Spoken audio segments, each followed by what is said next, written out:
다음 중 여러분이 가장 살고 싶은 집은 어디인가요?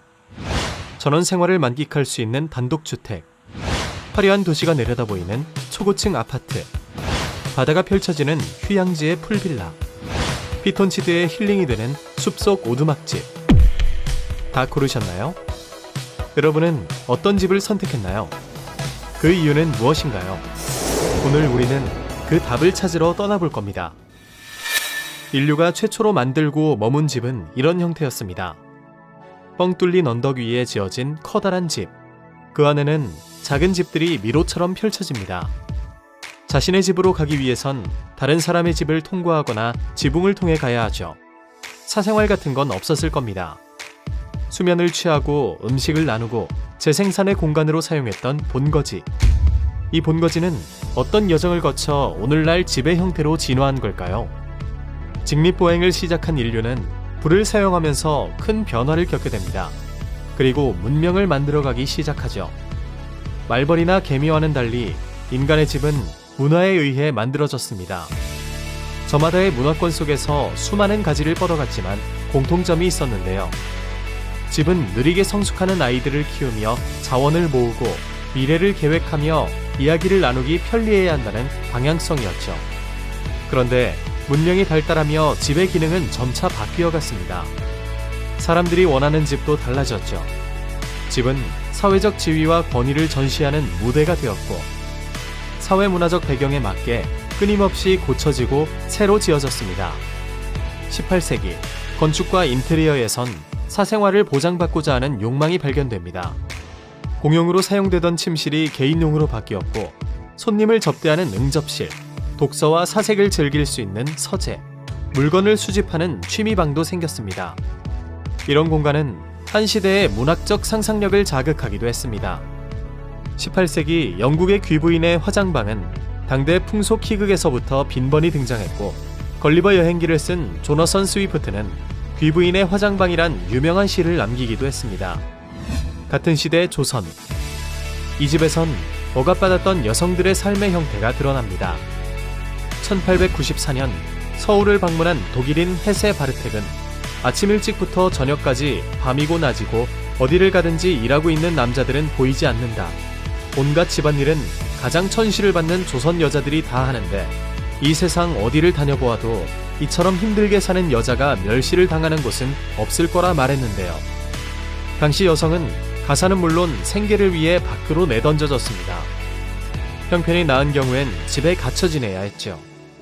매회법을 엄격히 지키던 조선시대엔 대문 안에 사랑채를 두고 안쪽에 안채를 두는 구조로 집을 지었습니다. 사랑채는 손님이 드나들었지만 안채는 집안 사람이 아니면 쉽게 들어갈 수 없었고, 반역죄 혐의가 아니라면 사법당국도 수색할 수 없는 폐쇄적 공간이었습니다. 안채에 갇혀 지내야 하는 상류층 여성들은 바느질을 하고 상상의 공간으로 떠날 수 있는 소설을 읽으며 시간을 보내야 했습니다. 19세기 말 서울을 방문한 영국의 여행작가 이사벨러 버드 비숍은 서울에서는 야간에 남성의 통행을 금지하는데 밤이면 여성들이 거리로 몰려나오는 진풍경이 벌어진다는 기록을 남기기도 했죠. 문화만 집을 바꾼 게 아닙니다. 과학기술도 크게 기여했죠.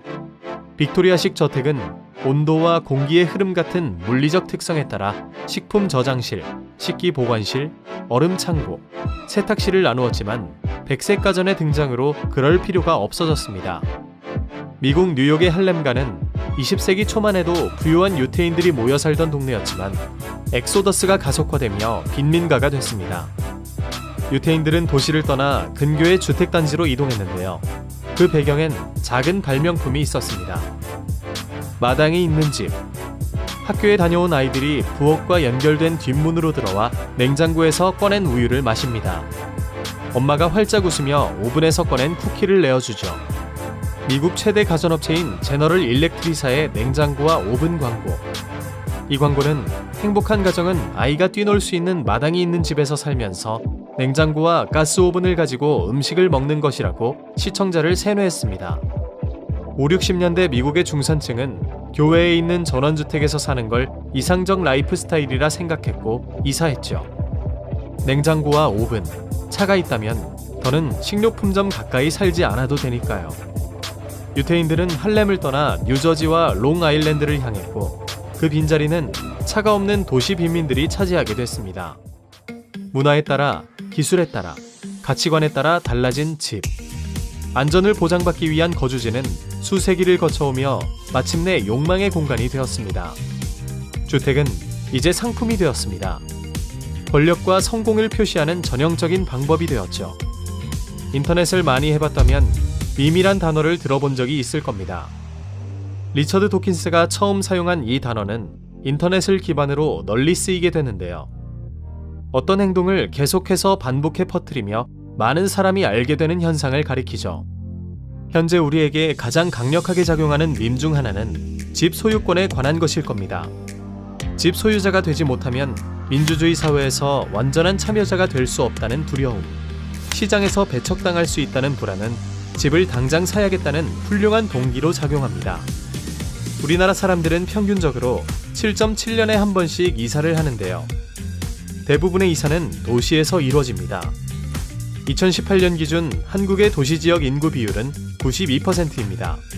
세계적으로도 55%나 되죠. 인류의 절반 이상이 도시에 살며 도시의 집을 열망하며 이상한 일들이 일어납니다.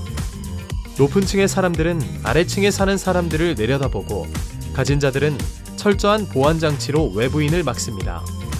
공간의 크기는 비용을 지불할 수 있는 능력이 되고 특급 호텔의 투숙객들은 전면 유리창을 통해 자신의 여유를 과시합니다. 과시와 욕망은 집의 크기마저도 바꿨습니다. 한 연구 결과에 따르면 지난 50년간 미국 중산층의 집 크기는 2배 가까이 커졌다고 합니다. 존 F 케네디의 생가는 지금 30평형대 아파트보다도 작은 규모죠. 50년간 사람의 몸집이 몇 배나 커진 건 아닐 겁니다. 우리는 대체 왜 도시에 있는 집, 더 큰 집, 더 좋은 집을 원하는 걸까요? 우리는 집에서 어떤 느낌을 받고 있을까요? 초기 인류가 느꼈던 안락함, 보호받는 느낌조차 잃어버린 것은 아닐까요?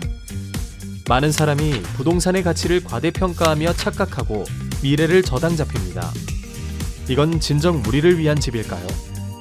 호주 북중부의 거친 사막에는 왈피리 호주 원주민들이 살고 있습니다. 정부에서는 현대적 편의시설을 주고 이들의 삶을 개선하려 노력하지만 왈피리 원주민들은 사막 생활에 강한 애착을 보입니다. 그들은 주택은 커다란 감옥과도 같다고 말합니다. 건물이 아닌 사막이 그들의 집이기 때문이죠. 우리에게도 이런 집의 기억이 있나요? 살아오면서 거쳐온 수많은 집들. 이 중에 진짜 집이라 부를 만한 곳은 어디인가요? 만약 한 군데도 떠오르지 않는다면 우리는 잃어버린 집을 어떻게 찾아야 할까요?